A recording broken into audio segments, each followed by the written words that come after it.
Well, hey there, and good evening. It is good to see you guys, and I hope you're ready for a great show tonight. We have a very special guest that's going to be joining us in just a couple of minutes. Her name is Jennifer Coffindaffer, and she's a former FBI agent that we've seen on several of the major networks having these conversations. And I can't believe she's going to be joining us live. And so, right now, she's actually doing a major network interview, but then she'll be joining us in just a couple of minutes, and she's going to talk about some issues that are close to her heart. And she's also going to be sharing a testimony of what the Lord's done in her life. And so I just think that's incredible. Can't wait for that. And honestly, I can't wait to have a conversation with you guys on here tonight. And just as you're joining, can you do me a favor? Let me know, where are you watching from? I mean, come on, guys, you know the drill. Where is it that you are watching from? We have Stephen showing up from South Carolina. What's up, Stephen? Great to have you with us. Southeast Arizona in the house. I see that. Brussels, Belgium, New Zealand. Thank you guys for joining us. New Jersey, Texas, Hawaii, Titusville, Florida, Australia. Hello from Virginia, Indiana, England. Great to have all of you guys with us tonight. Really excited about the conversation we're going to be having. Tennessee in the house. Do me a favor, too. One more thing that you can do just as you guys are logging in, if you don't mind. You already know it.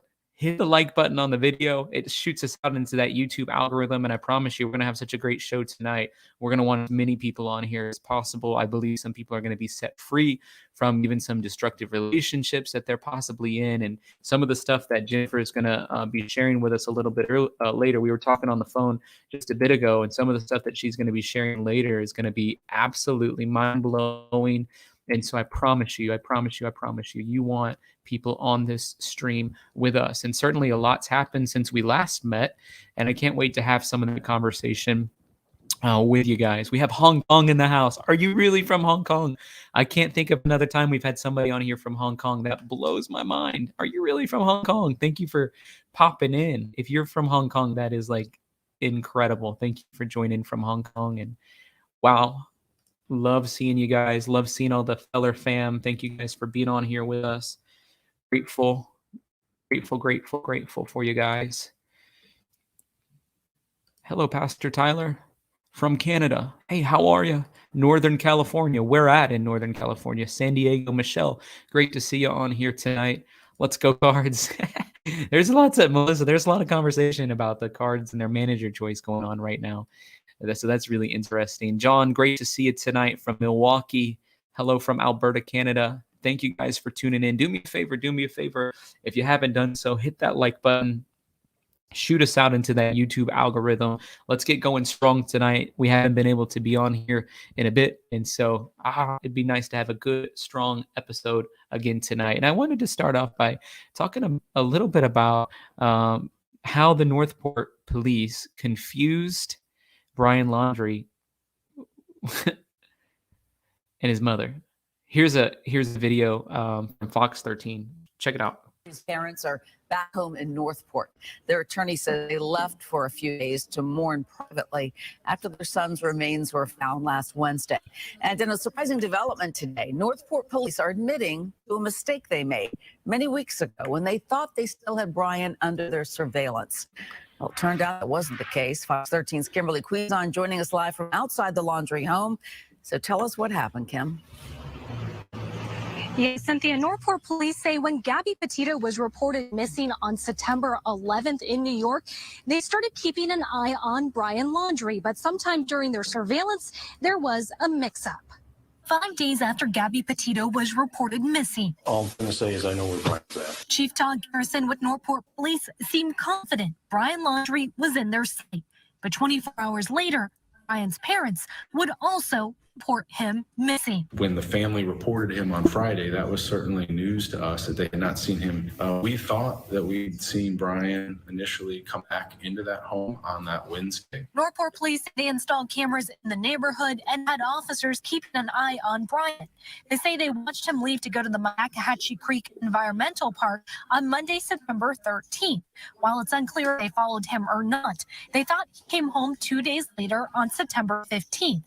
Northport police now say it was his mom, Roberta Laundrie, bringing the Mustang back from the park. They're kind of built similarly. Former FBI special agent and now practicing criminal defense attorney Stuart Kaplan knows the ins and outs of surveillance. He says mistakes can happen. It happens in surveillances all the time that unfortunately you lose people. That's part of the game. Kaplan says surveillance was likely done at a distance. Physical surveillances, especially in a neighborhood, takes a lot of discretion, and it kind of is tough at times to get in close enough where you can actually have the naked eye on the person. Northport police say the misidentification did not have a big impact on costs in the investigation. Other than confusion, it likely changed nothing. They say it was due to a lack of cooperation from the family early on. While the Laundrie family attorney says you can't blame the family because the police didn't follow someone they were surveilling. They believe mistakes should be acknowledged and used to train so they are not repeated. No case is perfect. And Northport police say it is likely that Brian was already dead. And they said that his remains needed to be found, which they apparently were just a couple of days ago. Cynthia, Northport Police Department say that those remains were identified through dental records. And as of right now, a DNA analysis has not been done yet. They're still waiting for the remains to have their complete overlook and kind of going to look at the remains through the medical examiner at this point in time. Cynthia, back to you. And I think they turned it over to like a forensic anthropologist to try to figure out cause of death, didn't they, Kim? So we're still waiting for that. All right. Yes, exactly. All right. Thank you so much, Kimberly Quizon. So if you're like me, there's definitely some confusion with what was happening there. I thought it'd be good too if we looked at Brian Inton's Twitter and hopefully if I ask Kim, if I sent you the link, if you can hop on just for a second, I can fix my internet. I'm having it's a tiny issue with my internet, and if you hop on, I could fix it real fast. In the meantime, I'm going to look at what's going on with Brian Inton. Brian Inton is going to be in Wyoming, and I found that really interesting. What do you think he's going to Wyoming for? Like, what's the reason Brian Inton is going to Wyoming for? Let me see. He's going to Wyoming for? Like, what's the reason Brian Inton is going to Wyoming? Well, Moab. Hey, can you manage the conversation just for a second? I need to just switch my Wi-Fi's out. Well, Moab. They always heat things up if you ask them and give you a little extra marinara. And if you want a box, they'll give you. Is that? Can you hear me now, Tyler? I can hear you. My internet should be much better now. Okay, yeah, it is better now. But Moab, he's in Moab. That's bizarre. He's in Moab. That's bizarre. So, what do you think the reasoning is? My gut tells me possibly something to do. I mean, this is way out there, but possibly to do with that gun. Has there been anything that was said about that gun? No, there has not. But I find it strange that of all places for him to go, he goes to Moab right after the gun is found. Jen B says that he's wanting to retrace the steps of Gabby and Brian, which is definitely. That's a good point. That's much less conspiratorial than my thought. So that's definitely possible. I was just thinking that the timing was very strange of them finding that gun and then him going to Moab. You know, I mean, as you and I talked before, I go back and forth with wondering whether or not he had anything to do with Moab, but I don't know. It's very strange, but I like Jen's answer. That makes me feel a little bit better. That's much less conspiratorial. I know he's doing a special on Gabby, but if there is something little extra going on, obviously they wouldn't let us know about it, right? True. Absolutely true. Well, I hope my internet's better. It's not showing as if it's connecting better. So I don't know. Since the storms came, my internet's been a little shady to begin with. Yeah, it's not too bad. It's just cutting out a little bit, but a couple other people on chat were saying that that's happening all across YouTube. So it might not just be you. It might be a YouTube bandwidth problem too. Okay. Now I'm going to just run a speed test on there and just see if it if it is like, well, I knew before I was accidentally connected to my wrong Wi-Fi and it's a slower Wi-Fi, but now I'm back. I have So that same problem sometimes, and it's a pain because it auto connects to the bad one. While you're doing that, I will say I did find, well, you probably have this ready to talk about later, so I won't usurp it. But the Nancy Grace really did the conspiracy world a disjustice with her mastheader title last night. I don't have that on the list because I'm preparing for this Jennifer Coffindaffer to show up. Yeah, Nancy Grace said her masthead for her show last night said DNA did not match that of Brian Laundrie and something else. But then in her show, she absolutely didn't say that. But so then a couple of different conspiracy, I guess, directed people and organizations got it really going that the DNA didn't match. And so then they had to issue big reports, one through Newsweek that I posted in our Feller Fam Facebook page. Newsweek had to come back and say that the FBI clarified that they have done no DNA testing and that will not be done until the remains go to the forensic anthropologist. So, but yeah, it caused quite an uproar yesterday when Nancy Grace said that the DNA did not match. Oh, Nancy. Yeah, What a gal. it was pretty rough. I mean, she literally said it. It's they posted it in the Feller Fam group, but she literally said that was the first line of her masthead for her show was DNA does not match Brian Laundrie. It was quite interesting. But they did find that water bottle, which does match. It is his water bottle. Oh, they did. So they did match the water bottle. So when you look at the water bottle, it matches the exact same water bottle that's in the back of the van. And I got it on the screen right now.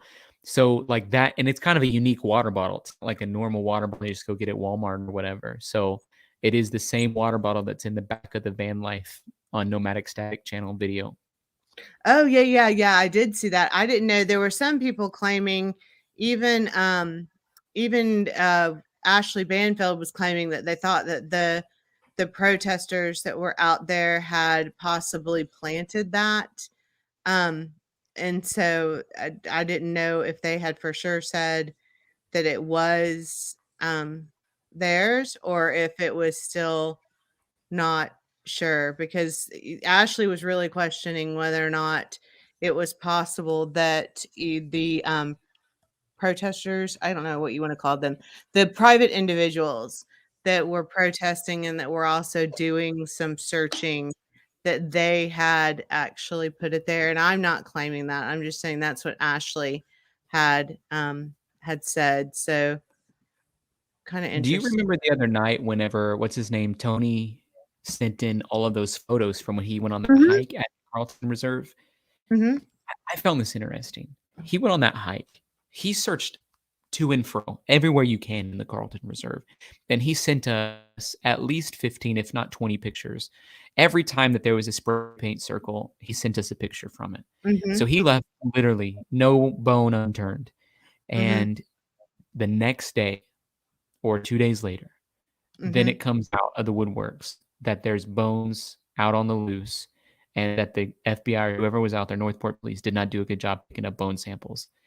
Now, Yeah. I can't help but believe we have photos, literally pretty detailed photos that covered the ground from Tony who sent them in. Mm-hmm. Not one bone. He was out there searching, didn't find anything. I think somebody planted those bones there. Yeah, that's kind of what Ashley was implying, is that she thinks somebody planted those there. And there's some people saying that Nancy's masthead didn't say that. I actually did see the masthead. Now she may have pulled it when Probably people pulled it. started complaining, but yeah, I actually did see the masthead where and I think it was just a mistake, probably probably a grammar mistake. You know, sometimes it's the misplaced comma that can cause a huge problem. So it was probably a grammar mistake, but she did. And Brian, I think I tagged you on it. JB actually called her out on that. Yeah.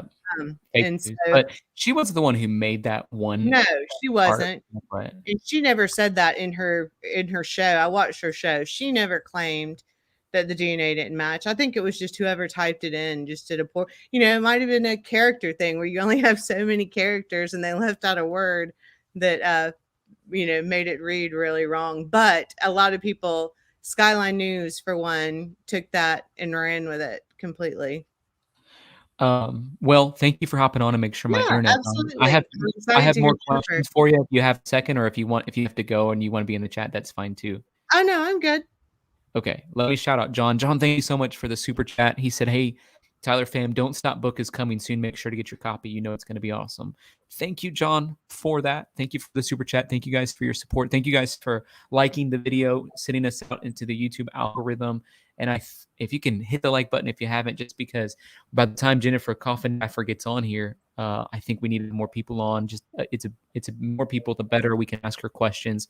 And to my knowledge, Kim, she hasn't came on a show like this yet, and she's been on every. Yeah. So it's a blessing, like from the Lord. One of the Feller fam reached out to her and asked her to come on the show. She came on, so she decided to come on the show at their request. And is a believer, wants to share a bit of her testimony tonight, and has watched some of the episodes and liked our approach of keeping it about the facts and staying positive and not demeaning anybody. So I found that really, just really awesome. Like it just goes to show we don't know who's watching, It's amazing. Was it Avery that reached out to her? Yeah, Avery reached out to her. She's amazing. Avery is amazing. And Diane was asking, have you seen the info about the two protesters spending time in jail? I have. I've actually seen a video I probably wish I had not seen about one of them. Yeah, so those two protesters who tend to be at all of the major things, right? Sandy Hook, where else were they at? Every sort of like major catastrophe the past couple years, these two protesters tend to make themselves known there, have been arrested for falsifying and being fraudulent. And so I'm not saying that they did it, but we know that there are bones out there based on firsthand evidence of somebody who was searching it pretty in depth. And then here these people are who's like sort of on the scene in Northport pretty heavily. They're on the scene in Fort DeSoto. I'm not saying they did it, but is it possible that that group of people then went ahead and did they put the bones there? I don't know if it was them, but I think somebody probably did.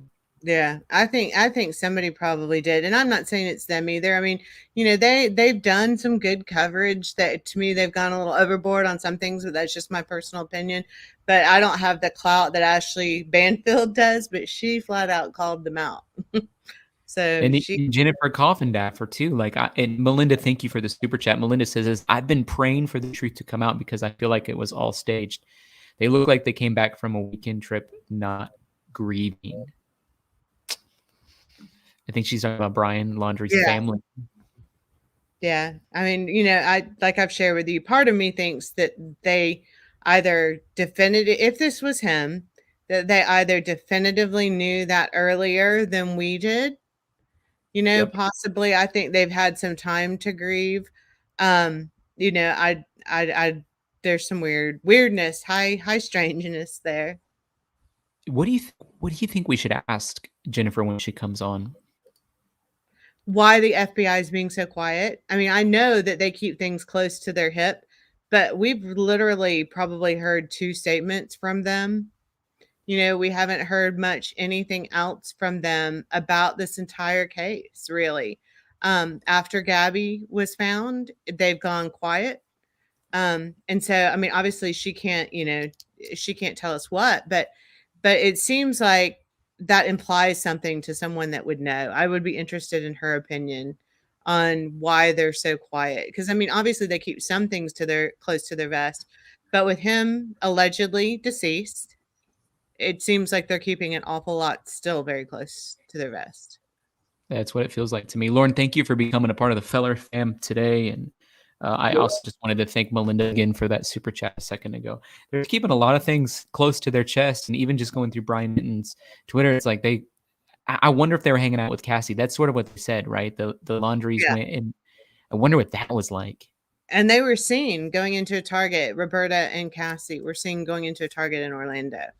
And so, yeah, very strange. I mean, either, all is forgiven or very strange. Very strange. I mean, I guess it's easy to forgive your parents if they are truly grieving the loss of your brother. Um, yeah, very, very interesting. Yeah, that water bottle was an REI water bottle. Somebody was saying that, and some people were saying it was rare initially because it had the name Seattle on it, but somebody went and checked out the Northport REI, and they had that same water bottle there. That's interesting. Yeah. So maybe it is a more popular bottle than we realize. Yeah, But it's it would make sense that it would be his bottle, though. it would make sense, but it wouldn't make sense to me that the police initially didn't consider it evidence, That's because true too. what if something was in there? What if something he drank, that I don't know. I mean, it's very strange that they didn't consider it evidence. Betty says, "How do you confuse a tall, skinny young man with a short, older woman? Cops make no sense." Thank you, Betty, for that super chat and that thought. I think that's sort of what everyone's saying. Like, how did they do a little switcheroony on the two of them? And he is undoubtedly skinny, and she is undoubtedly, and I'm not being judgmental. I'm not skinny either, but she is undoubtedly not skinny. So it's like that's a big difference to make, I think. I want to shout out Donna, who just got a couple copies of the Don't Stop book, and Heidi just got a copy of the Don't Stop book. Thank you guys for purchasing that. Kim, I read a couple of chapters to you guys on the Feller Fam stream the other day. I hope people are as excited as I know of you guys were. Absolutely. Absolutely. I think that's going to be great. I'm going to buy some copies and see what I can do with them here. I'd love to get them in our local jail. I don't know the rules around that, but I would love to get them there. Oh, that would be great. Maybe they have it in the library. Did you see this video about the Laundrie family not hosting a funeral? Yeah, about they're not hosting a funeral and they're going to cremate him. Yeah, I just wanted to play it real fast. This is about a minute long. Well, next, we are learning details about Brian Laundrie's funeral, the fact that there won't be one. And according to the Laundrie family lawyer, quote, Brian's remains will be cremated and given to his parents when the time comes. Our chief reporter, Jen Smith, is joining us now from the New York newsroom with more on this. And we've heard from the family attorney, but have Brian's parents spoken out at all? No, Thomas, they have not spoken publicly, but we have seen them for the first time since Brian was confirmed as dead. Christopher and Roberta Laundrie left their home for the first time in 4 days. We saw them running out to their red pickup truck. That was at about 9:50 a.m. Brian's autopsy results have come back, but they were inconclusive. So his remains will now be sent to an anthropologist for further examination. Now, Thomas, as we know, this story has truly gripped the nation. Some people are going too far with their interest in this case. Accounts on TikTok and YouTube have been sharing a fake suicide note written in the voice of Brian to his parents. Now, others are rightfully spamming this note. They say that it finds humor in other people's grief, but neither TikTok or YouTube has officially removed it from their sites. No, I doubt that's very humorous to many, because I have to agree that's going way too far. And another example of just how some people on social media sometimes take things over the edge. That was an understatement. People on social media sometimes take things over the edge. Absolutely. Pretty much what's happened this entire case. Yeah, this case has been a doozy for sure. We have a super chat from Peggy. Peggy says, "Is it true that the dentist who provided the records of Brian Laundrie teeth was his uncle?" That is not true, Peggy. Yeah, I heard that, but I didn't ever see that verified anywhere. That's a great question, though, Peggy, and thank you for asking that, and thank you for the super chat. It just goes to show like how important sticking to the facts and all of this is. It's like one of the most pervasive issues of this entire situation with Brian Laundrie, Gabby Petito, is how fake news has just run rampant through the entire situation. Kathy says, "Man, there's so much fake news out there."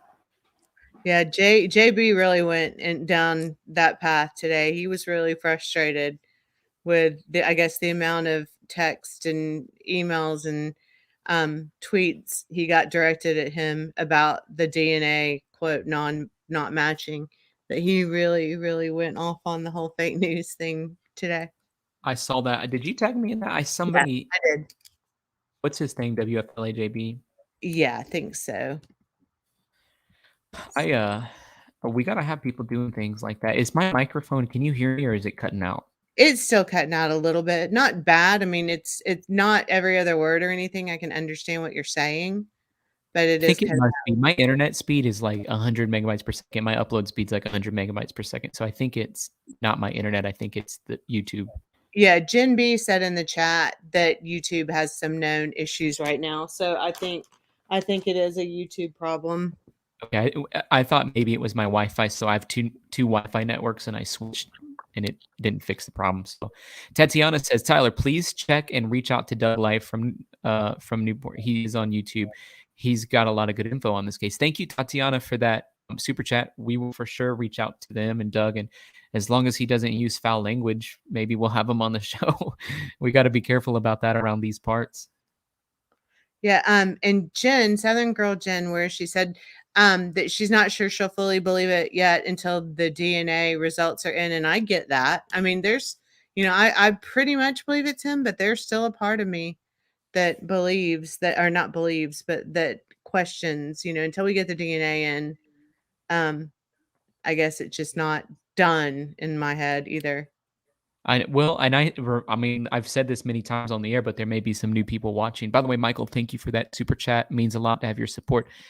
I sent you an email from the very get-go. I was like, we got to have dental records plus DNA, or no Right. one's going to be believing this situation.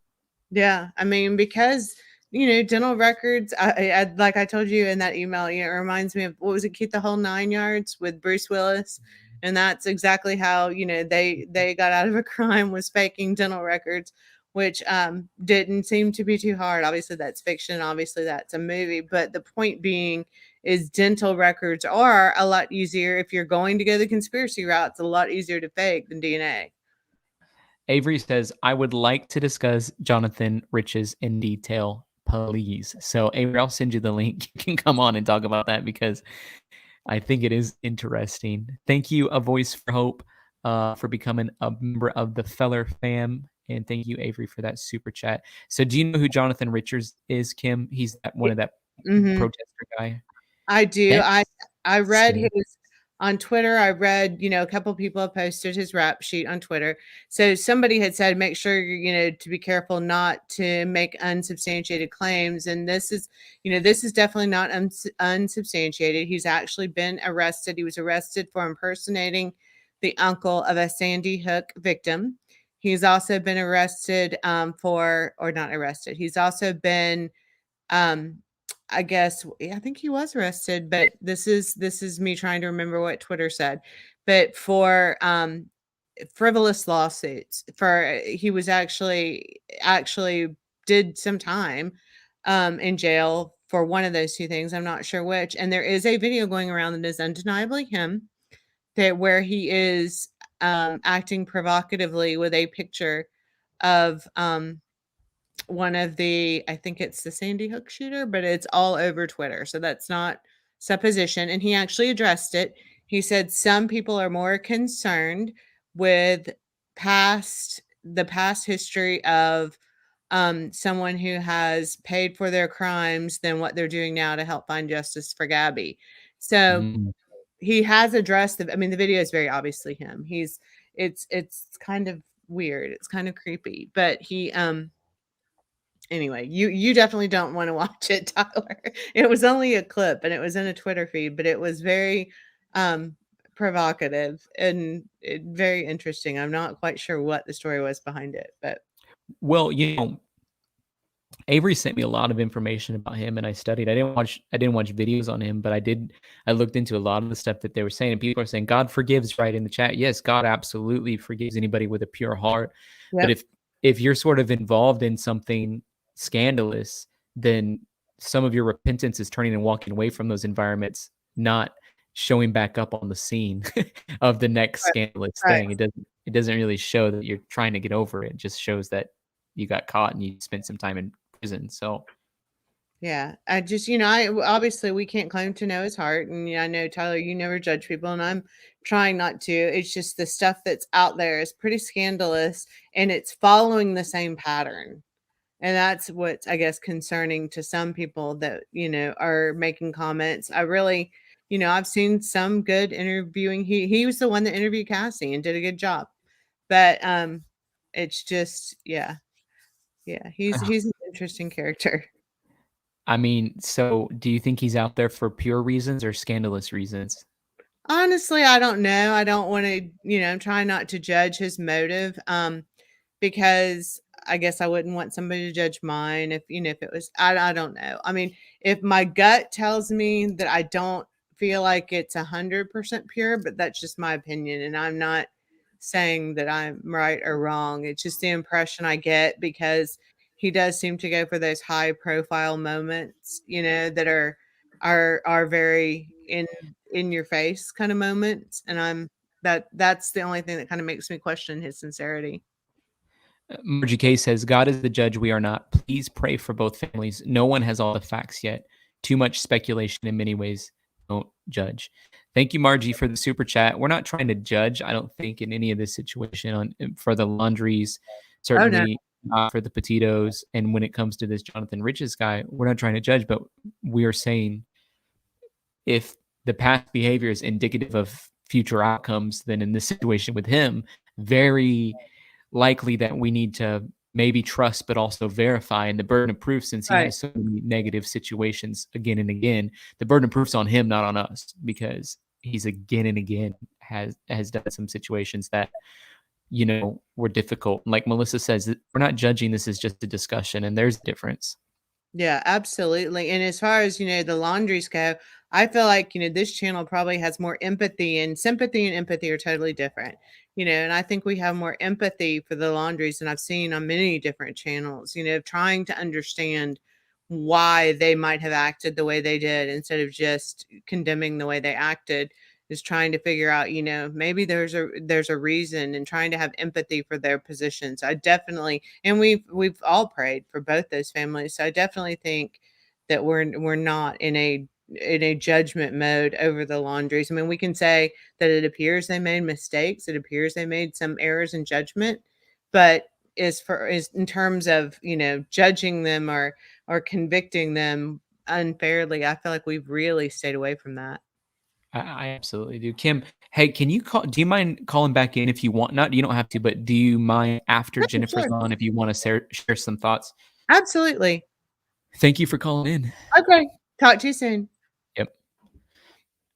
Avery, I sent you the link if you want to hop on and talk about Jonathan. I just want to go through a little bit of some of what JB was saying today. And he was going over how the fake news really became a big issue. And so he'll say, remember, this is why you don't trust reckless, baseless claims from non-credible sources of information. Marge, thank you for the thank you for that clarification. I didn't mean it to be like that either, but you said, no, not you guys judging. I totally agree with you. Too much judging to the Laundrie family. Thank you, Margie, for the super chat, and thank you for clarifying that statement. Karen says, this one person I would like to give credit to publicly is Brian Itten. Heard he's headed to Wyoming next. Love you, Tyler. Karen, thank you for being a part of our stream. Yeah, he's in Moab right now. And so I hope one day he's able to be on the show maybe and talk to us about some of what's going on. But very interesting that he's there. And I know he's probably filming an episode about Gabby or trying to come up with a feature special, but he has done an incredible job. So thank you, Karen, for that. Avery. Hi. How are you? I'm good. Can you hear me okay? I can hear you. First off, thank you so much for connecting us to Jennifer Coffindaffer, and really excited about having her on the show. Look, I am ecstatic because, as I told you, when I was getting my master's in psychology, I wanted to specialize in forensics, and like to be able to have gone to work for the FBI would have been, I mean, that was my lifetime dream. It didn't happen, because I had my child. I told you about that. But Jennifer, I have idolized her for years. So this is so huge to me. I am so excited. So if she comes on, you just kick me off. She should be hopping on any time between now and the next several minutes. She's doing a TV interview, and she didn't know what time that was going to end, but she said as soon as she's done with that interview, I think it's on a major network, she's going to hop on with us, which I think is just incredible. That from my knowledge, she hasn't been on any YouTube channels. I don't think she has. I've seen her on News Nation. I've seen her on I think Nancy Grace. She's been on with Brian Enton. Yeah. So this is like huge. Yeah, if she pops on, just give me the boot. I'll understand, trust me. But okay, so about Jonathan Riches. I'm not judging, but I'm saying he is known to plant evidence. He has been caught doing that, and he has spent time in prison for that. So it makes me very leery that he's the one who was out there and found these bones and found the water bottle, and because I mean, he's known for this. The other thing that bothers me is I want to know, because you remember Gabby Petito was in the Sandy Hook reenactment. You remember that? Yeah. Okay. The video, what is it? Irreplaceable music video to help bring awareness, right? That's what it is. Yeah. So I want to know, okay, Jonathan Riches pretended to be a victim's uncle.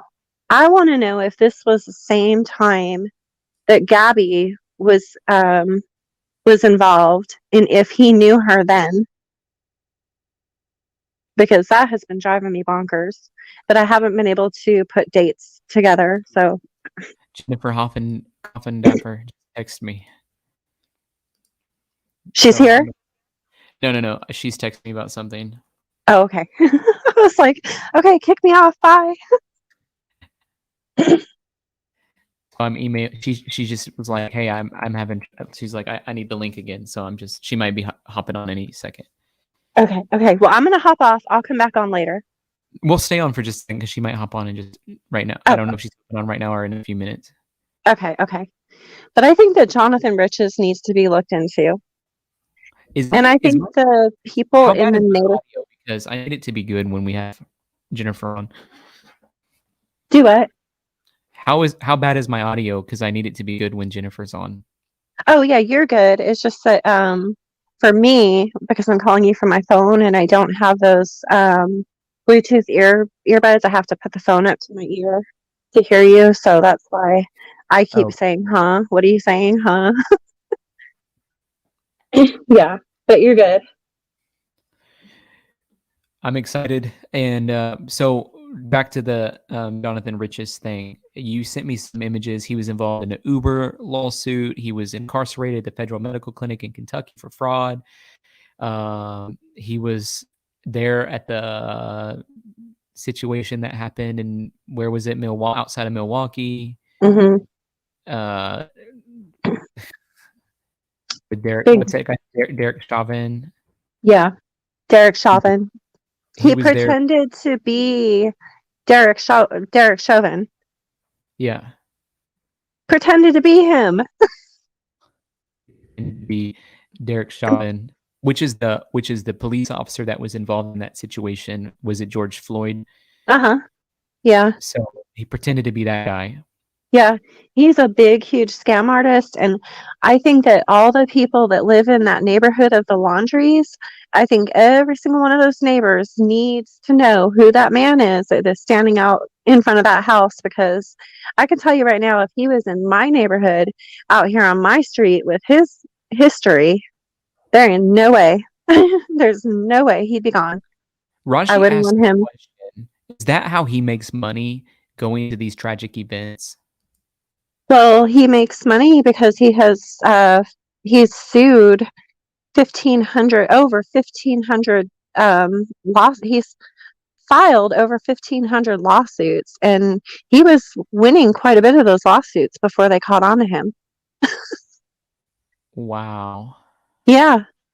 He's like in the Guinness book of world records for filing the most lawsuits. So And talk they're about, all fake. They were all fake. do you think he had anything to do with the bones? Yes, I do. And I also wonder if he didn't follow, because they were out there in front of the house when Brian disappeared. So I wonder if he didn't follow Brian out there. I have a lot of questions. I'm not judging. I just have a lot of questions. I have a lot of questions too, and we probably don't want him on the show. Hey, Jennifer's on, Avery, Okay. so I know you're gonna hop into the chat. I'll add her to the stream, and feel free to call Okay. back in a bit. Okay. Bye. Jennifer, it's our privilege to have you on. The internet's a little sketchy for me today, but I hope you can hear me. Yes, I can hear you well. Oh, you know what? It's an incredible privilege to have you on our stream. And I know you don't do a whole lot of YouTube shows, and so I just count it a tremendous honor that you'd be on anyways. And just knowing you don't do much interviews on on YouTube, it's an even bigger honor. So thank you for joining us. We want to honor your time. But can you give us a rundown, just a little bit of your background and why you've been a part of this case? Yes, so I've been in federal law enforcement 28 years. I retired several years ago. And as an FBI agent, I've been assigned to primarily working organized crime, drug trafficking organizations, violent crime, and weapons of mass destruction, foreign counterintelligence, and counterterrorism. I was also on the San Juan SWAT team, the Dallas SWAT team, and the Houston SWAT team, and was a firearms instructor since 1994 for the FBI. Well, that's just an incredible, for me, just an incredible, history and obviously experience. And you climbed the ranks in the FBI. By the way, how much time do you have? I want to honor your time. Oh, as much as you need. I've reserved Okay. this for you. This is, I will say, my first YouTube interview. So. And anybody in the chat, we usually have several thousand, tens of thousands, hundreds of thousands at times people watching. And anybody that's a regular here, they'll tell you this: anytime that there's an interview with you, I want to talk about it because we love what you have to say. Oh, thank you. I really appreciate that. One of the big questions that people are having in this moment right now involves the DNA collection. And I think there was a bit of misinformation that happened. So they identified Brian due to the dental records. Talk about what happened there. Like, we got the dental records, but how come there's nothing going on with DNA? Is DNA going to come out? Well, if you can imagine that the skeletal remains that were found, and we don't specifically know exactly which pieces were found, but from what we know in terms of the dental portion being found, I'm expecting that they minimally found the mandible, which holds the teeth, and that from that mandible, they collected the tooth and made a positive identification with the teeth of Brian Laundrie. And I know it is so difficult for the public to understand that those dental records are just as positive as any DNA match. Okay. And so that's why it's been positively determined that it's Brian Laundrie.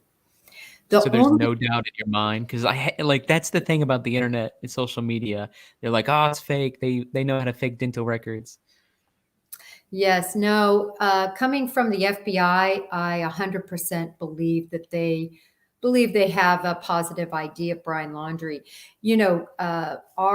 We have a whole database of missing people where we find their actual teeth.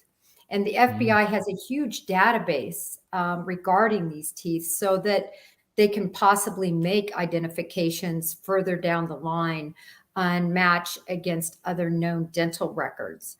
So it's a very well-known and established and scientifically proven way to prove that an individual is who they are. In the case of Brian Laundrie, Gabby Petito, it felt like the FBI was being really quiet on the situation. Is that standard protocol? It really is. The FBI has, throughout my entire tenure there, and certainly many years before my tenure, we are not allowed to discuss ongoing investigations, even with family members, husbands, nothing. I mean, that is what is expected of us as FBI agents, because it could compromise the integrity of that investigation when information gets out and is disclosed. Witnesses that come forward later, you don't know where they got their information that they're coming forward about. Was it because of something they heard, something they saw in the media? So it really lessens what that information is, the value of it that's received. So for that reason, the FBI remains very close-lipped on an ongoing investigation, particularly a murder investigation with this magnitude. You know, I found it interesting. They closed out the fraud charges or the access device charges, and still they haven't named any formal charges in the homicide. Is that because they don't have evidence, or are they just waiting for more certainty? The FBI will come out with a statement regarding their findings. There's just so much going on behind the scenes. Let me give you a couple examples. There is subpoenas that have been issued for all sorts of different items that are important to the investigation. It takes a long time to receive subpoenaed information. You'll recall when the DeSoto piece of the investigation came up and Dog the Bounty Hunter was up there and he was able to get information and CCTV and so forth. We know that the FBI had that information about DeSoto way prior to Dog receiving it. You know, Cassie Laundrie said she had told the FBI about it. But I'm certain that that information was requested via subpoena. So, and the reason is they want to make sure they get anything and everything, that it's all legally gotten, that nothing can be left out by the provider. So anyway, for these reasons, it delays investigative findings. In addition, they're doing telephone analysis, forensic analysis of the DNA that's been collected regarding this case, everything from the autopsy. There's a lot still to do, but I would expect within the next 2 months us to hear something from the Bureau, an unequivocal statement that it is Brian Laundrie that committed this crime. I definitely think that that's going to be the case. And the big question that so many people that are sort of spectators, I guess, are interested in this case for whatever reason are feeling involves Christopher and Roberta Laundrie. What did they know? How much did they know? And is there a chance down the line they may face some type of charge themselves? Well, Chris and Roberta Laundrie, quite frankly, handled this situation so poorly from the onset, in large part probably due to bad legal advice from Mr. Bertolino. On the 11th, when those officers knocked at their door after the missing persons report was filed, and the Laundries had nothing to say other than to hand a legal representation card of Mr. Bertolino over to them and to completely not cooperate in looking for a loved one. That just sent up all sorts of red flags. And Mr. Bertolino saying that he knew there were 2 people that had died on September 14th. I believe he goes back and says that. It's clear to me after seeing his recent interviews that he was aware and the family was aware. And that's why they retained counsel, as we all thought, because we knew that Brian Laundrie had committed this vicious crime. So will they face any sort of charges? I think the harboring a fugitive is out now due to all the circumstances, due to Brian being deceased. But obstruction of justice, I think, could potentially be on the table depending what they might have done. And this is only because the clothing that he wore when he committed this crime, what was done with that clothing? What was done to the van? You know, was she ever in the van? Did it happen in the van? All we know is that her body was discovered close by where the van was seen. But we don't know whether the crime occurred there or was the body taken there. So there could have been cleaning up of that van and disposal of different accoutrements used in the crime that they could have helped to cover things up. Another thing that I found very interesting recently is that Mr. Bertolino said that he had been in conversation very recently, I think 2 days ago, in or about, regarding the Laundries, regarding Roberta and Chris. And I found that to be very interesting. It made me wonder if the FBI is certainly looking into this and if they have some facts that could lead them to believe they were involved in obstructing justice in this case. And it seems like Bertolino's trying to run cover for them. Do you think there was any mishandling on his behalf of the situation? Oh, I have said from the beginning that just in my experience dealing with some of the best criminal attorneys there are, like the DeGarens in Houston and several others, those attorneys are so astute at not only criminal law, but federal criminal law. Yep. And the Laundrie should have been represented by an attorney with a track record in this arena, not with a real estate attorney from Long Island, New York. Yeah. It made little to no sense to me other than they went to somebody they trusted. Maybe they felt they didn't have the financial means to retain somebody. Certainly in a case like this, many attorneys would have stood up and probably done a pro bono appearance just to have the notoriety and the media coverage. Mr.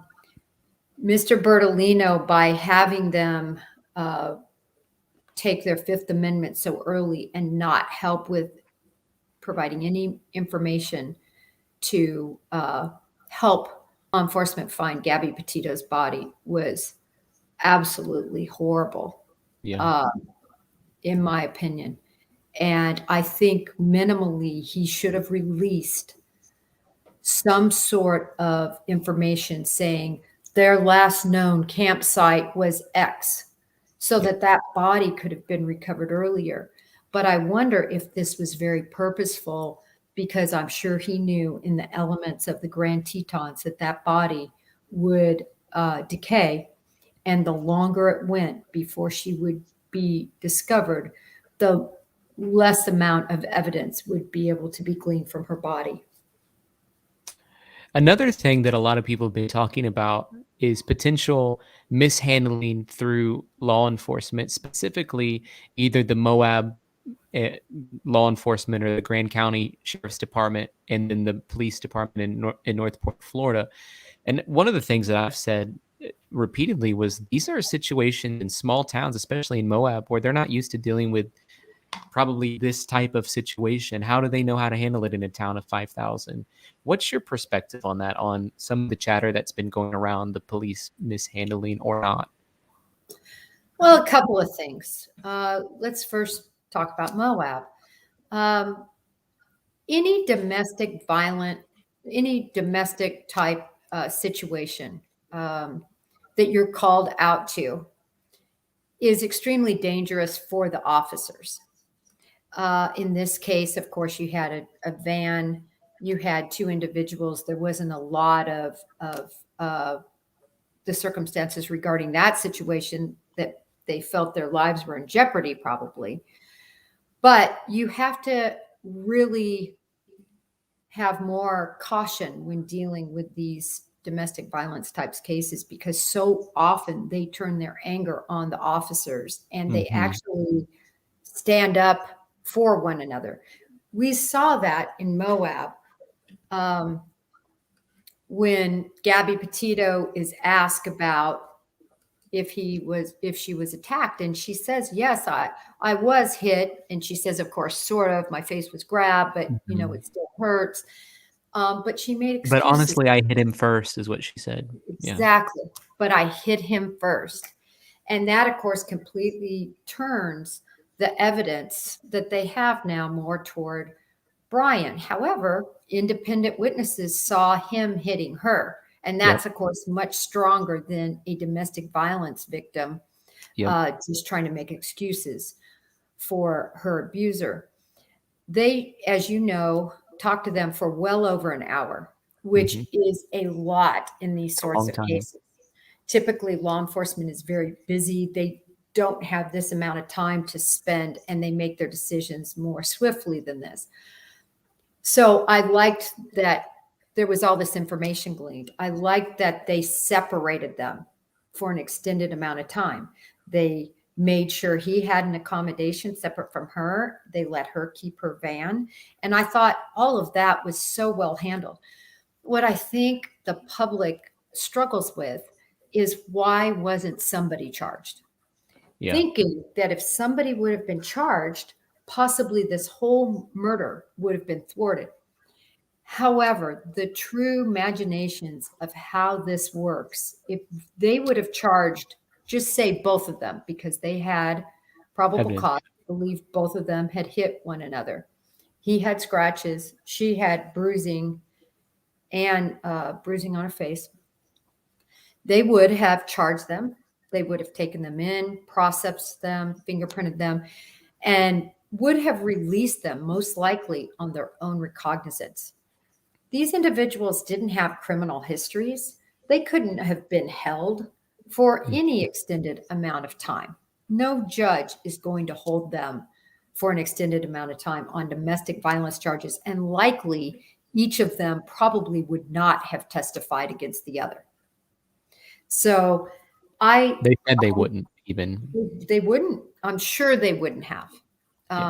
Judging from that film of Gabby, she said, "Can't you just please release us, charge us with a traffic ticket? I don't want to leave Brian." And typically that's what happens in these types of cases. So now you've charged them, you've fingerprinted them, you've processed them, and now they're both back in their van. And I truly believe this incident at Moab was the catalyst that ignited Brian Laundrie's anger. He lost control at this point. Now it was public, it's out there. And I think things just, well, we saw it 2 weeks later at the Mary Piglet, right? Exactly. Yep. At the Mary Piglets, right before probably this terrible crime occurred, where another angry outburst, another fight. And what did Gabby Petito do? But go back in later. At least that's the report I saw, and say, sorry, he doesn't, an apologist for him again. And that was an interesting thing from the eyewitnesses there, and that breaking down that whole story. Another thing that I think needs to be talked about, and would appreciate your perspective, is everyone's railing pretty hard on Northport PD right now. Right. The surveillance situation, mistaking Brian for Roberta for Brian, I should say. For those in your audience that are possibly members of the law enforcement community, surveillances are difficult because in this case, I believe they didn't want to be detected. And I believe that they were at quite a distance from the house. I've been out there and I'm very familiar with the layout of the streets and where the houses, or where the Laundrie house is, from the choke points that would have been taken up by law enforcement. It's quite a ways down. And a lot of times, unfortunately, officers make suppositions as to who are in the vehicles because those vehicles are normally driven by that particular person. I believe that the distance, I don't know what the lighting was at that time. I don't know if it was raining at that time. But I do believe that the only way to really tell how this huge mistake was made was to look at the surveillance log. And if a surveillance log was properly done, it will list everybody on that team, where they were, what they saw, when they saw it, what the weather conditions were, what the person was wearing. It will list all of that. And also, when someone can't quite see what, they don't know exactly what they're seeing, they will say things like in their report, unknown individual thought to be Brian Laundrie. Mm-hmm. Did they write that, or did they write Brian Laundrie? I would love to see that surveillance report. Do you think they'll release it? I don't know. I'm shocked at some of the things the Northport police have already released. Me too. I'm shocked about that too. I think I would just not say anything. I think one of the lessons that I've learned is, like, if you are a local police department and this happens to be a situation you run up against, spend a little bit of money and hire a crisis PR firm to help coach you through what you're supposed to be doing. Yeah, it's really unfortunate. And it was an FBI-led investigation from the 19th on. Yep. And I don't know. I just think that there's been so many missteps in terms of their PR. We have a question from Happy Caffeinated Couple, and it's a great question. They say, Jennifer, do you have any theories on why Brian flew home on August 17th through the 23rd? Wow. That is a great question. One which I've never been asked. And I do have a theory. Yay. Breaking news from Jennifer Coffindaffer. Well, it's a theory that is, it's a theory that's really sad if it's true. I find it very interesting he left.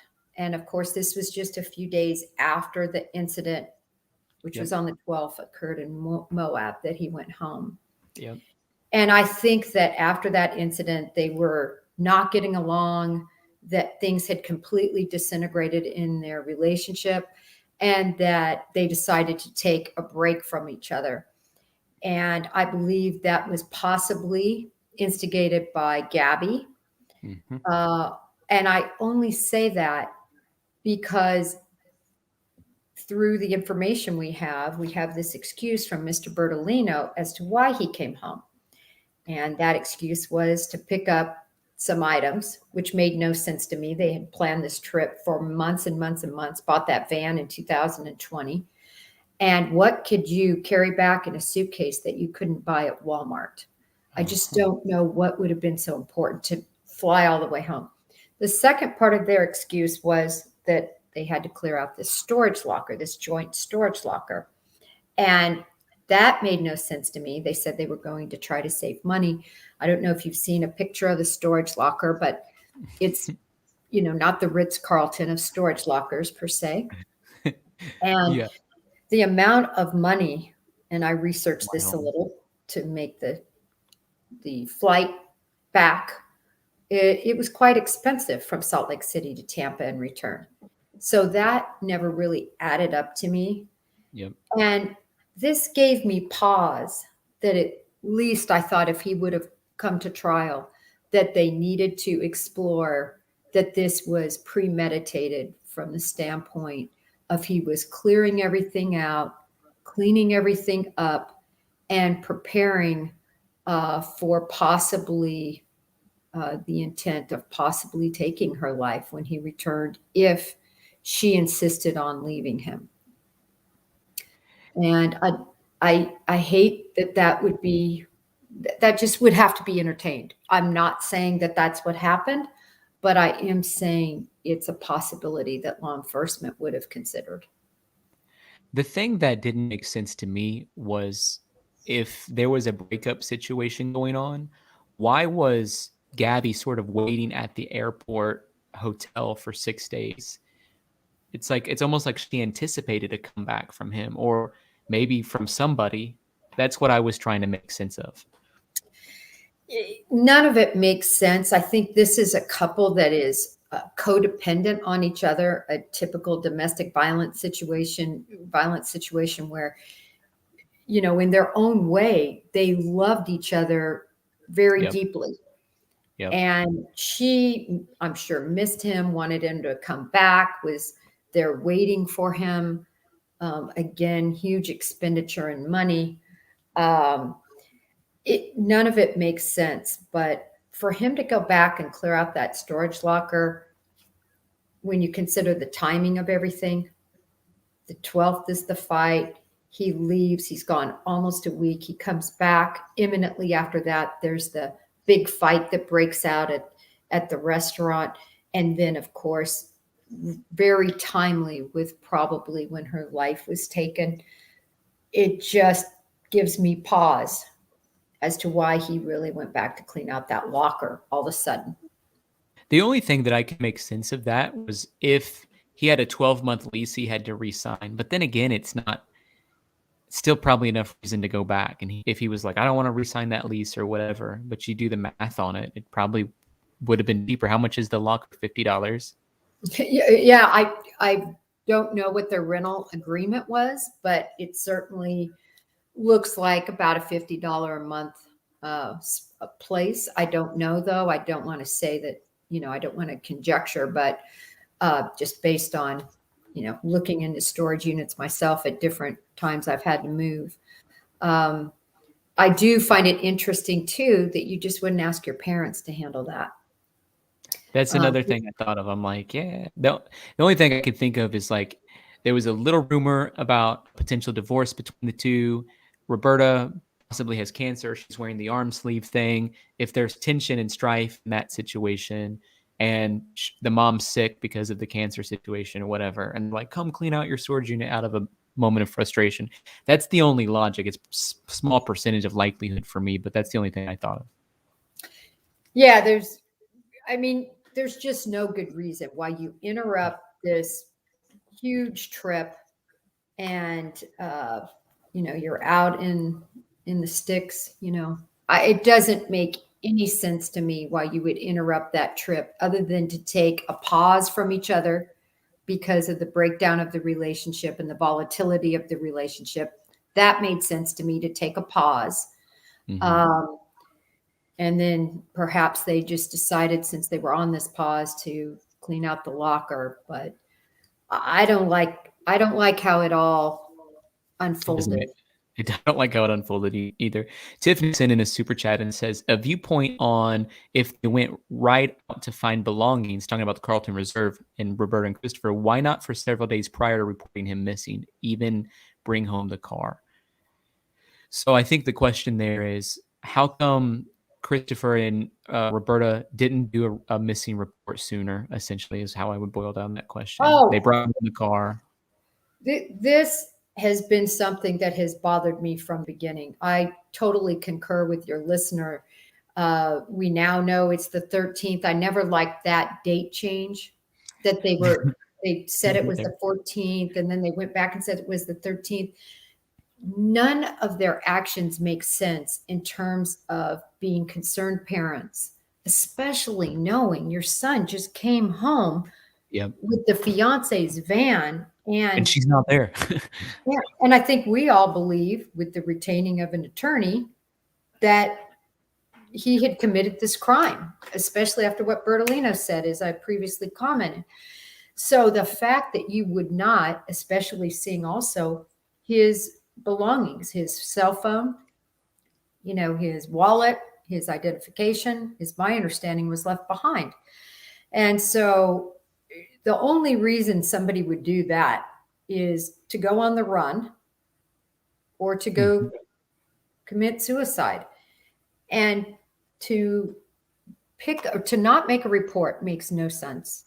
And then how about this? You think your son is in the reserve and you decide to pick up the car. Yep. And leave him there stranded. None of it makes sense to me.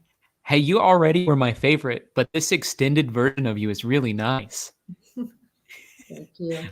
I love getting to hear the opinions.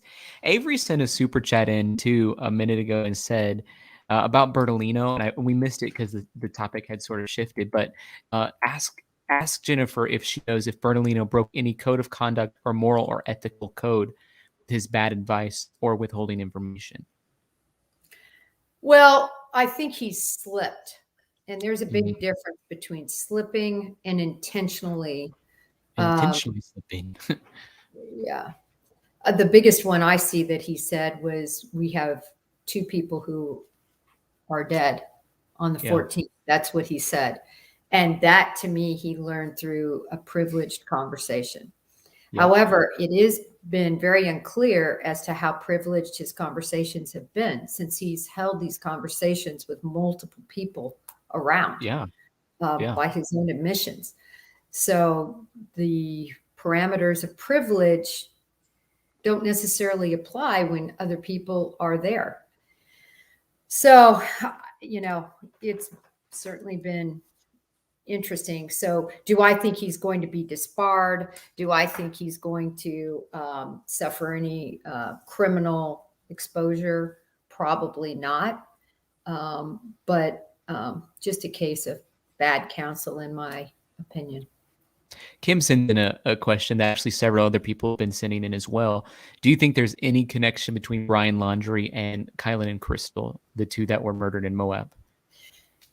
Police have said very early on that there is no connection, and I have to defer to those findings.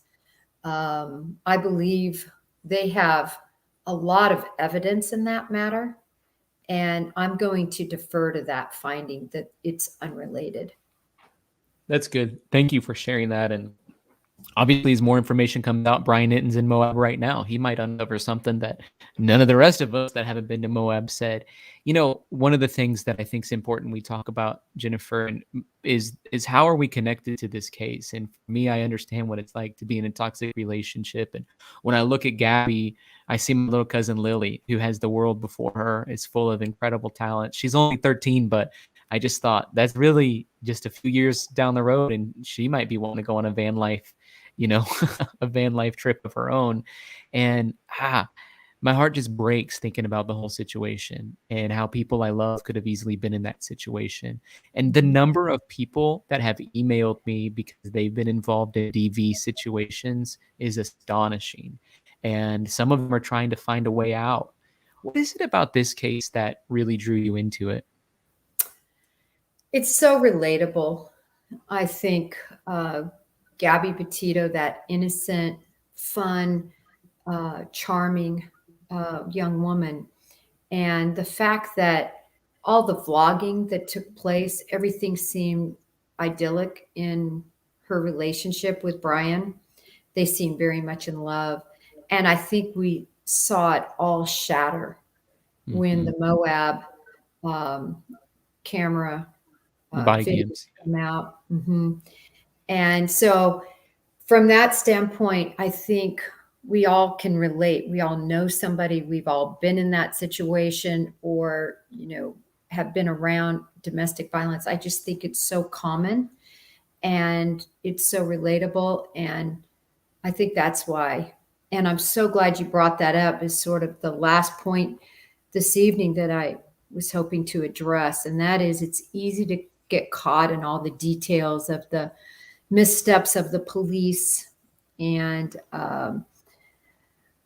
the little details regarding, and they're not little, but the confusing details of how the Laundries have acted. But to me, the big thing that needs to be gleaned from this case is opening the eyes of women who are in an abusive situation, so that they don't end up like Gabby Petito. And you and I had just a brief conversation about how our spiritual lives are. For me, it's really the only thing that matters in my life, my relationship with Christ. How do you think that plays in effect for really the calling that's over your life to do what you're doing and be featured on media and be an expert witness and be a voice into situations like this and other crime? Like, how's God using you? And, what do you want people to know about your relationship with God? Well, for me and my family, it's at the center of our lives. I think that I always try to worry much more about what God thinks about me than what other people think about me when I decide what I'm going to do or not do, because I look at the afterlife as counting the grains of sand, yet our time here is so short.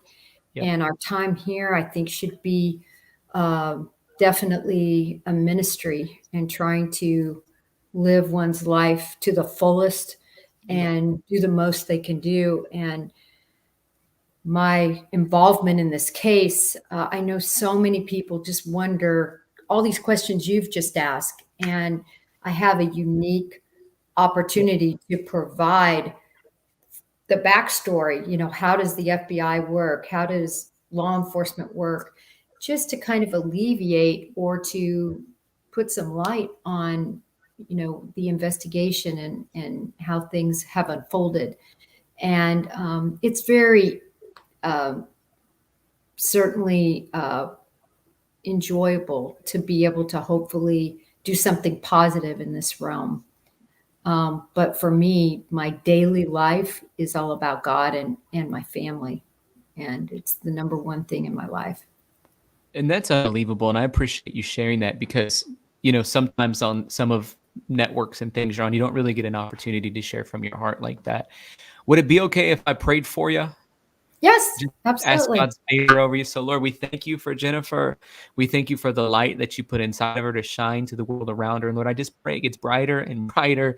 And in fact, Lord, I speak Psalm 5:12 over her. You would surround her with your favor like a shield. We speak Isaiah 22:22 over her, that you would open doors for her that no man can shut. And Lord, I pray that the next 10 years of her life far outweigh any influence that she ever dreamt was possible. And she points people back to you. She helps deliver people from DV type situations, toxic relationships, and ultimately, Lord, leads them to you. And so we just bless her, we bless her family, and we bless her ministry and what she's doing in this way. In Jesus' name, amen. One last thing, Jennifer, I just got your Twitter up. If you wanted to point people to that, is there any other thing you would say? How they can connect with you or follow along with your story? No, really just Twitter. It's funny. I opened that account in 2017 to watch my son. He's a football player. Never used it. I didn't even remember I had opened that, to be honest with you. And so went back in and kind of refreshed it.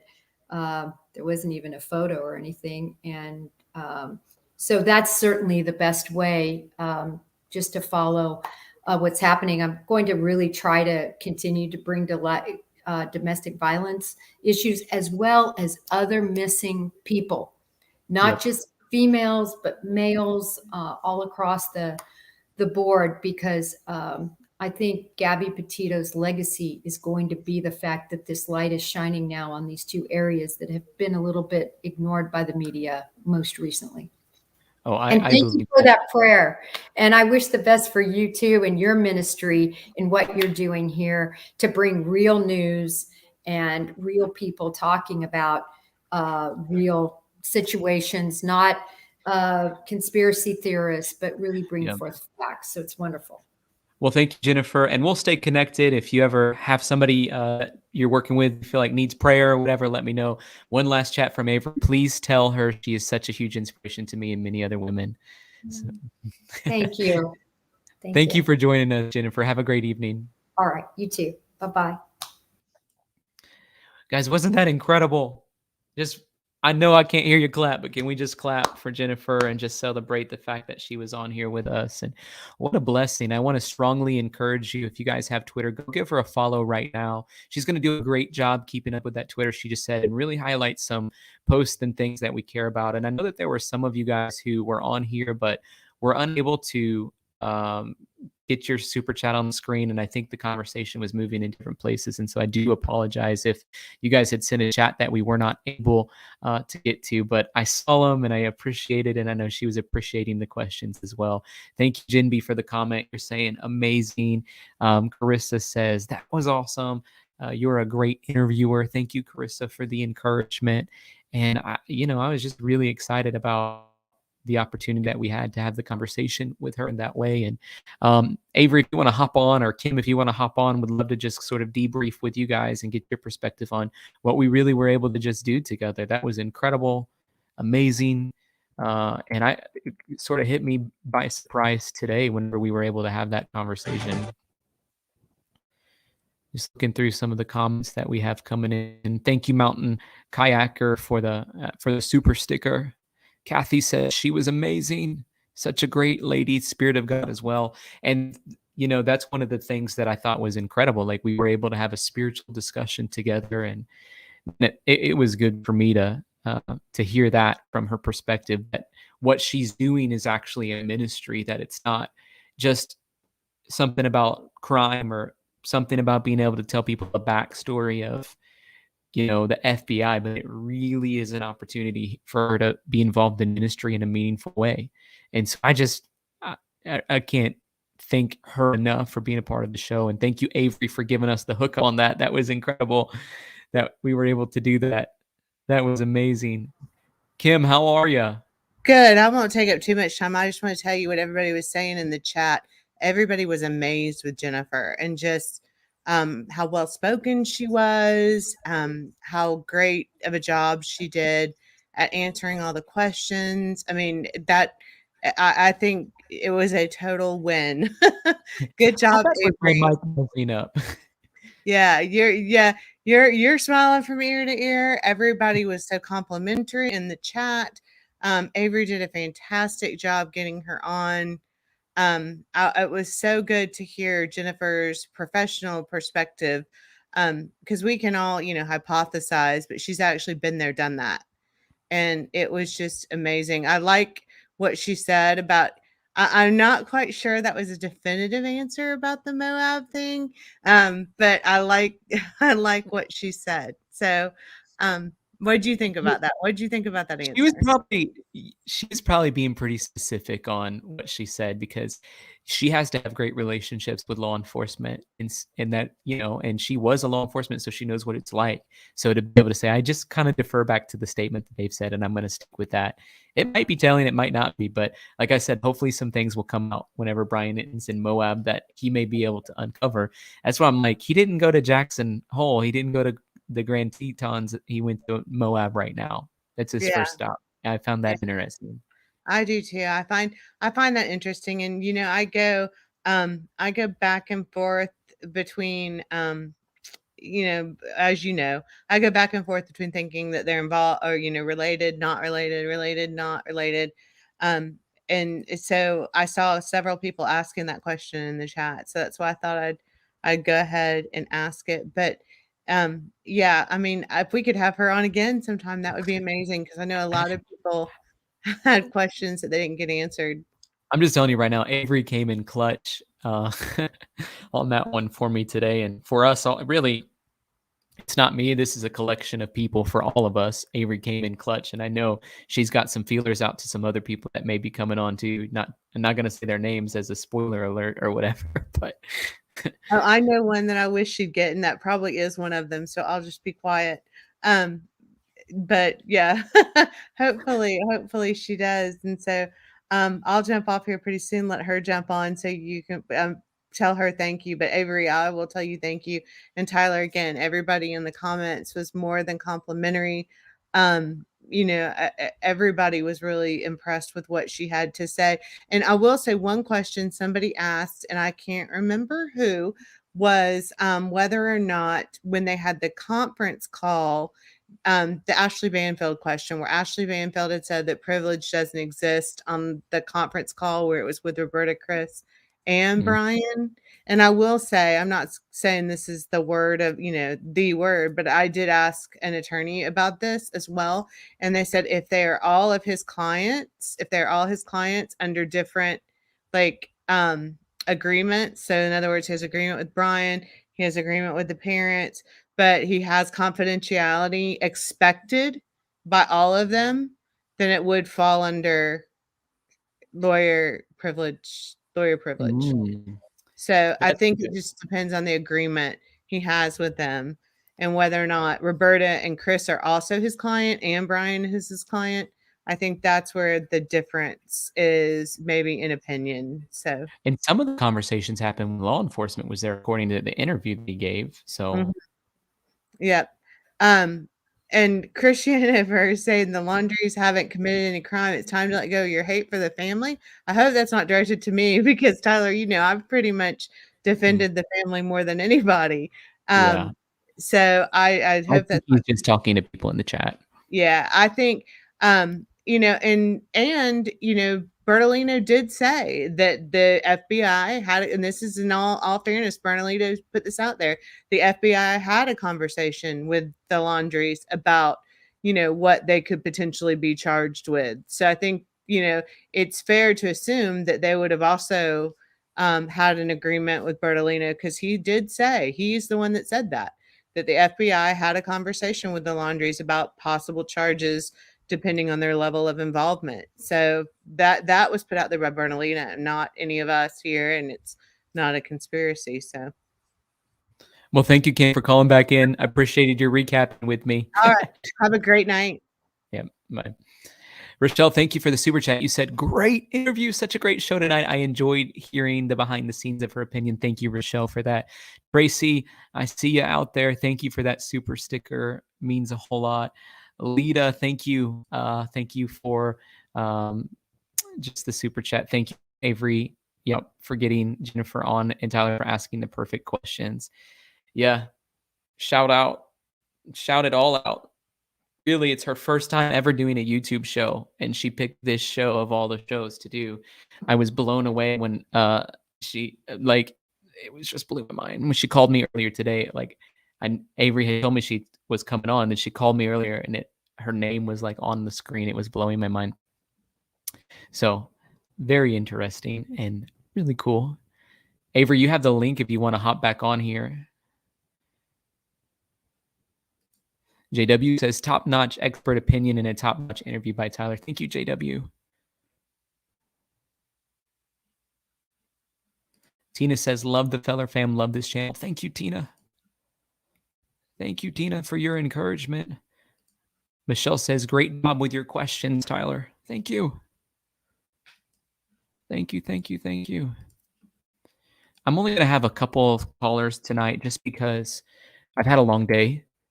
So I'm not I put the link in the chat, but if just a couple of you guys want to hop on at some point.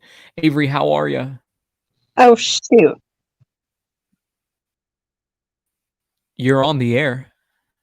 I'm trying to figure out how to get the... Oh, boy.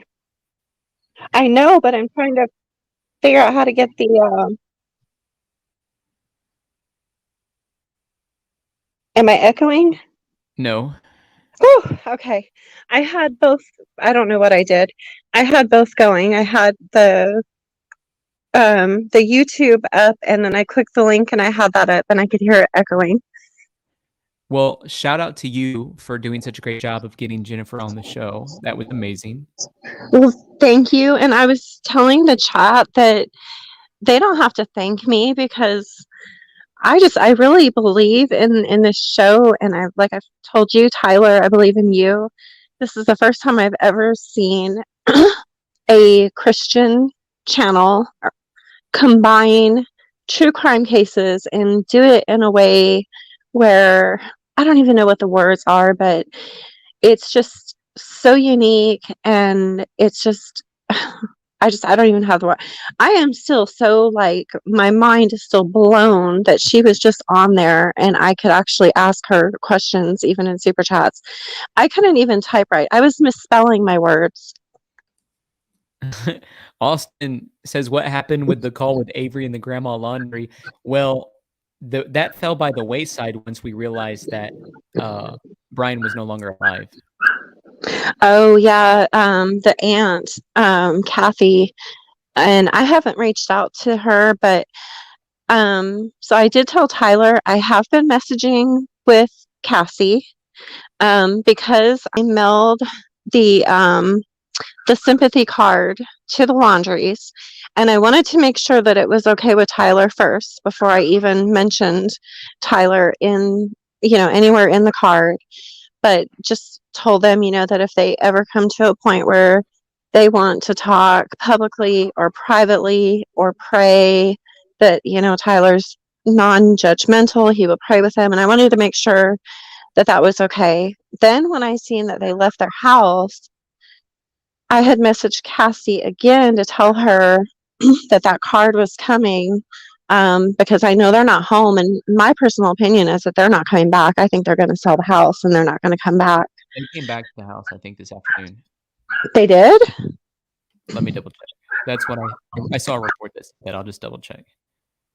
But anyways. Well, see, I take one night off and go and do something, and I miss everything. doesn't mean they're going to stay there. You know what I mean?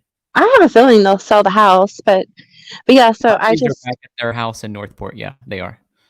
yeah, so I just wanted to let Cassie know that you know, that the card is heartfelt, not coming from, you know, anybody out to hurt them. And then I did tell her too that I wanted her to know about that Jonathan Riches guy and send her some screenshots and stuff. And she said that her and her parents had absolutely no idea that that's who he was. And she was very grateful to know. I'm just kind of waiting to see now if she, you know, reaches out to me to talk. If she does, she does. And if she doesn't, she doesn't. I'm not going to push at her. Right. Well, we'll just pray that she does, and would be awesome for an opportunity to minister to the family. Yeah. But because I really want to see, you know, the show with no name succeed, and I mean, as many like expert type people, professional people that I could possibly get on. For some reason, when I reach out to people, they answer me. I don't know why. I don't know if I have like a begging voice or something. I don't know. But but yeah, anything I can ever do to help the show, I would definitely do it. Well, it was amazing that we were able to get Jennifer on. I think it's going to be a big hit. I'm going to, once this video is done too, I'll slice that part up and probably just post the interview tomorrow by itself. That way people don't have to work themselves through this big long video. But thank you for calling in, Yeah. Avery, and thank you for hooking us up. Oh yeah. And hey, one last thing before I go. I have to keep clearing my throat, you guys. I have allergies. It's Alabama and it's pollen, and so I'm sorry. But Christine, get Brian Hinton on the show. You're in talks with him, and he said once he gets back from Moab. yeah. But if you could do a poll and ask your audience like who they would like to see on the show, just for suggestions, that would be wonderful. So I can start my my public relations position now that I've stepped down from investigator. You guys put that in the comments who you think would be a great addition on the show. And I'm gonna go so other people can call in. Thank you, Avery. All right, bye. Bye. Clark the Doberman, how are you? Hey, I'm doing good. How you doing? I'm doing well. Thank you for calling in. Long time no chat, my friend. The show with no name. The show with no name. Yeah. I was going to mention initially here that if you do get her back on, I think it'd be pretty cool to get her opinion on those books you found, the Murder in Moab, Murder in, you know, I mean, I'm sure it's a coincidence, but man, the dates and the places, it blows my mind every time I think about that. It's wild. Like, let's just to see what the things that are, it's just wild. Kim brought up earlier, I was going to call in and talk about that water bottle and how the police didn't even want to collect it initially, I guess, until it just got out in the public eye. I mean, if there was anything in that, like a poison or anything like that, it's contaminated now. These other people picked it up. You can't say that, they're not finding out how he killed himself. So that could be the means right there. But if somebody else had it in their possession now and the police had to collect it from them, there's no saying that anybody could put something in there now. So that's just ruined. That could have been the answer right there, how he did it. And because the police just, we don't want to, whatever, we'll find the evidence. You people need to go away, basically. But I thought that was a big, another big ball drop on Northport's part. Also, another thing I was thinking we talked the other night, I'm definitely don't believe this. I think that this is probably his remains. I think he's probably gone, but I noticed there's a lot of people that still think that he is still alive. It was about 20% on your poll, I think. Something like that. Yeah, I didn't do a poll today, but maybe after the last interview. the last time we talked, it was like 2 days ago or something. It was like 20%. So I was thinking there's still a lot of people that think that, and I'm trying to think how that could possibly be. And I was thinking, how they went the day before they found his stuff, how they went to Walmart, they went to AT&T, and they also went to, I think, was it 2 FedEx places? Mm-hmm. What if he did get to Mexico somehow and just went to a dentist and got some teeth pulled out, mailed them to his parents? They were able to go out there and just drop them. I think I don't believe this. I'm just trying to put myself in the shoes of people that still think he's alive and trying to see how that could possibly be. They're not telling us what remains. All they're saying is teeth and a partial piece of a skull.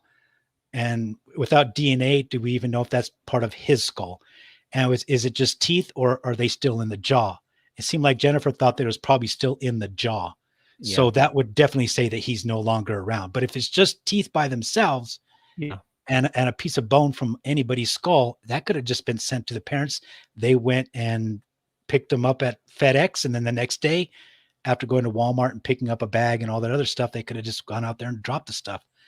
I don't believe it. I'm just trying to think of why people might be so thinking that he is still alive. And there seems to be a lot of people that still think he's alive.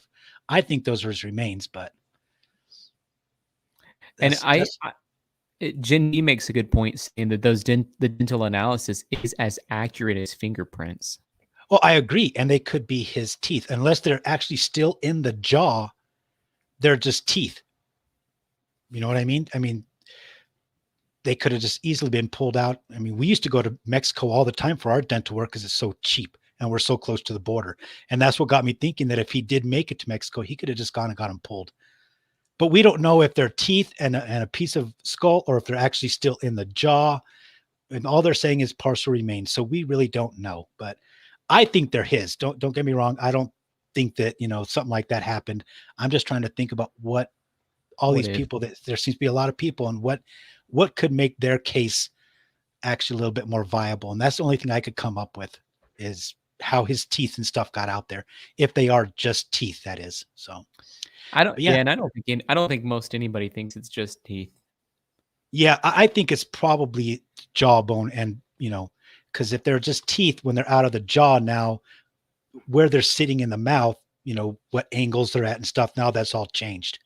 If they're just loose teeth, but if they're still in the jaw, then overbites, underbites, crookedness here, that's going to be in dental records, that's going to still be there. If they're still in the jaw, they're still going to be in the same place. So yeah, I think it's probably a jaw, maybe both upper and lower, maybe lower, who knows, part of a skull, maybe some other bones. I don't know, but I was just putting myself in their shoes and trying to help them out with their theory, basically, of that he's still alive. But I don't think he is, to be honest.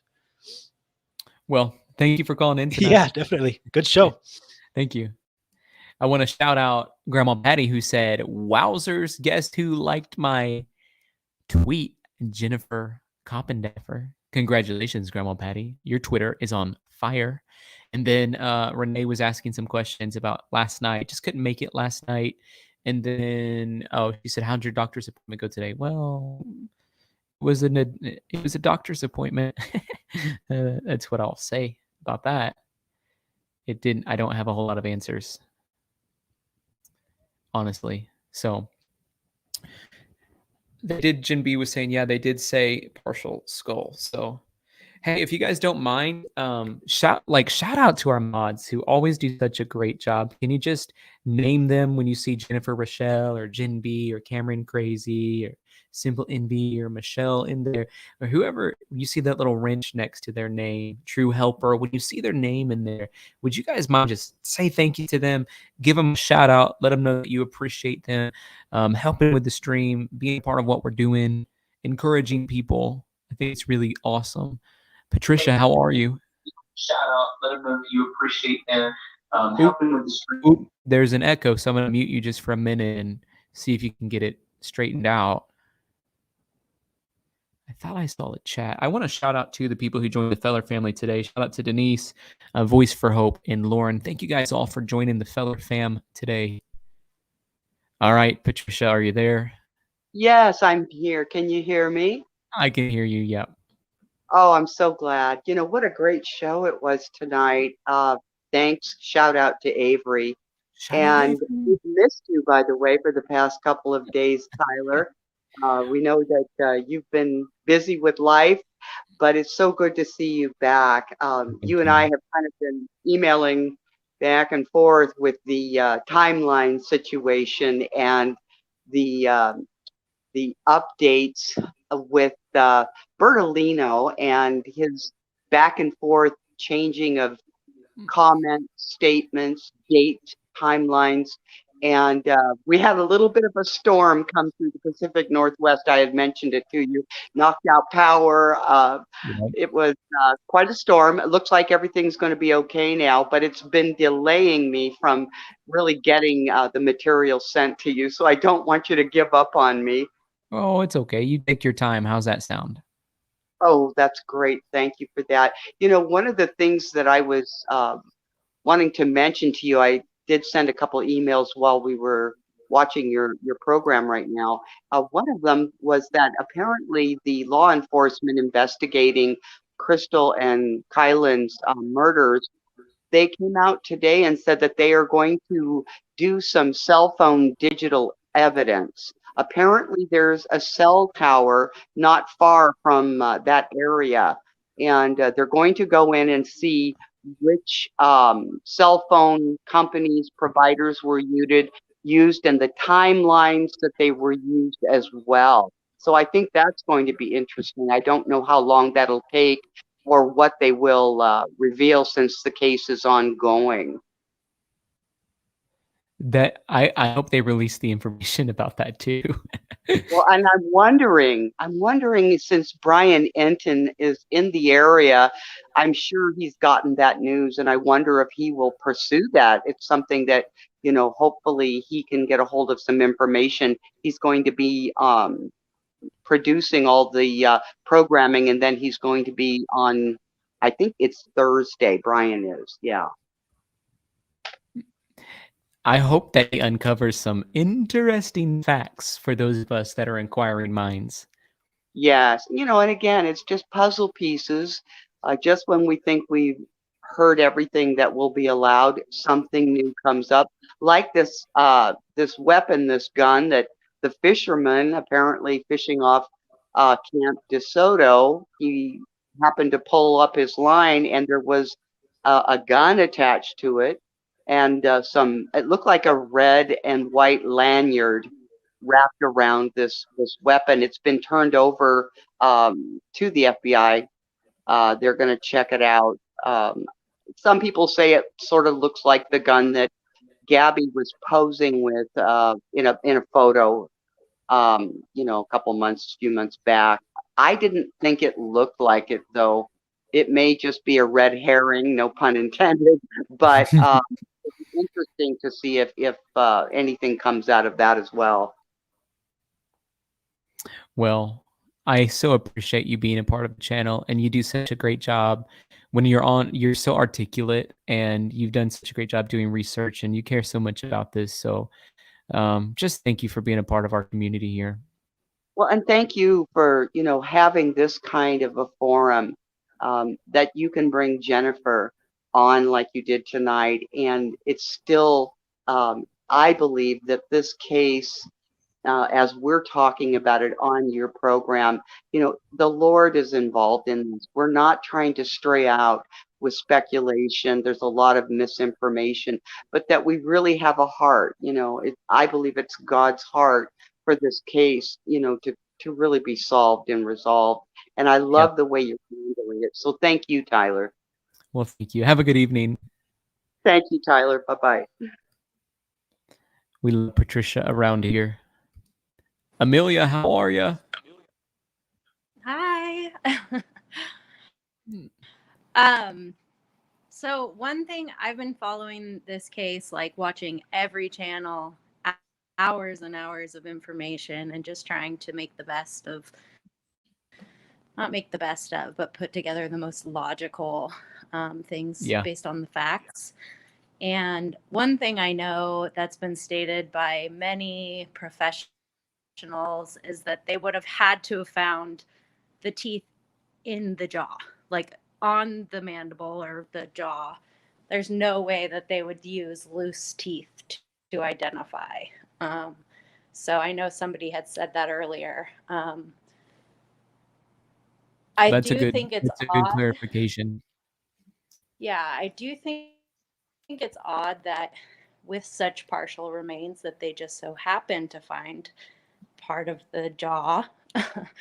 But who knows? And then another thing I was thinking of is I was also in shock. I thought for sure that the Laundrie parents found the stuff and that it was just a distraction. I didn't think Brian was dead, but after a few days and hearing all the information, I was like, okay, this is like for real. And everybody's saying that, what if the dental records were fake? But the dental records would also have to match the skull that they found. So how would they fake the dental records to match the skull unless the skull was also planted, which is not very likely. I think people are saying, like, is it a different part of the skull that has no attachment to the teeth? And then if that's the case, are you saying that the teeth would contain matching DNA from the skull? No, like, so say that they presented these fake dental records for Brian, Oh, that okay. would also match the skull that they found. So if the dental records were fake, that means that somebody knew that this skull was going to be found, got those dental records and presented them as Brian's. And I just think that that's all, I don't know, it doesn't really add up. So I think that it's definitely Brian that they found out there. I don't have any doubt at this point, Yeah. Which, I mean, there's still a ton of questions and a ton of stuff that doesn't really make sense. But the other main thing I wanted to say is that this whole Brian flying home thing, it doesn't make sense. But the only thing I can think of is that, it's come out that maybe Brian and Gabby lived in a condo together. And to me, that would make more sense to come and shut out and clean out a condo, because that would be a lot of money to like re-sign a that would make lease, sense. pay monthly, all of it. So But that that's to not what me they makes said. more sense than I know. I mean, who knows? But I don't know. Just in my brain, I'm like, that would make more sense. But yeah, I don't know. I think that I agree.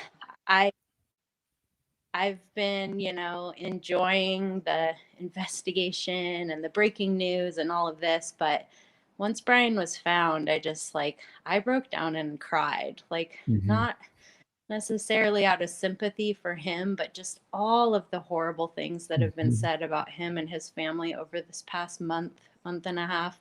And to think he could have been dead that whole time is just like, it's just awful. So I felt really, really sad about the whole thing. And I think it really just finally set in like how real, because it's easy to detach when it's not your life, So, but yeah, those were just the main things I wanted to say based on, what the conversation's been so far. So, well, thank you for calling in tonight. Yeah, thanks so much. Sandy sent a super chat and said, "Love your kids as best you can. I've lost mine. I'm so heartbroken and devastated." Sorry to hear that, Cindy. Only praying for you, believing the best for you. The Lord's close to the brokenhearted. He's close to you tonight. I can promise you that. Open your heart to Him. If you haven't already, receive Him as your Savior. Michelle, how are you? Hi, I'm great. How are you? I'm doing well.